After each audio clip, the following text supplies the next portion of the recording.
Alright, so let me start from the beginning. I moved into a new place with my parents in Rosemead when I was around 12. Coincidentally, this was on my best friend Tony's birthday. We had a blast at his birthday party and have been best friends ever since. For about the first year, everything in the new home was normal until everything changed out of nowhere. I used to have a fixed routine every night. Around 7 or 8 p.m., I'd jump in the shower, brush my teeth, and wash my face. I would read for about an hour every night before listening to music before bed. My room was small, with a twin bed and a large window behind me. I always slept facing the door, with the window at my back. While reading with soft music playing in the background one night, I noticed something strange. The walls of my room started glowing subtly at first, then more intensely.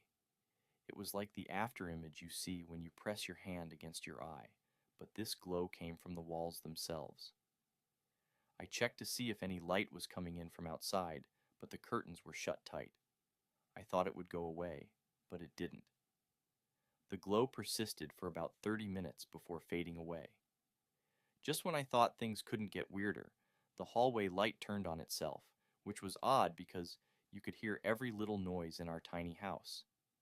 Then, the light started swaying back and forth, growing brighter and brighter until it engulfed the entire doorway.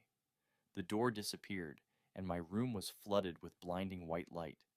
I couldn't even see the colors anymore. They were bright. When I managed to open my eyes again, I saw something unimaginable. Instead of my hallway, my doorway led to a desert. I could see a figure riding a white horse approaching my room. This man was the most perfect looking I have ever seen, and to this day, I have never seen what one would imagine an angel on earth would look like. He reached out to me, urging me to join him, beckoning me to leave the room while a voice in my heart screamed in terror not to trust him and not to leave the safety of that room. He beckoned me over again, but only this time could I see the frustration in his eyes, the anger boiling under the surface.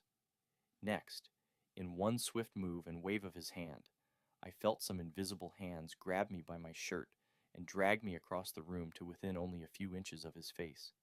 There I was, with my hand only centimeters above his, staring into his eyes and hearing him repeat repeatedly, I repeated no. That when his voice rose into a roar that sounded like a train, his face twisted and was grotesque with anger. I heard my room door slam shut with such force it felt like the whole house would collapse. When the light faded, I was back in bed, drenched in sweat and tears rolling down my cheeks. I ran to my mom's room only to crash into her halfway there. She was screaming, demanding to know why I had slammed the door that way. That is until she saw me and how terrified I was.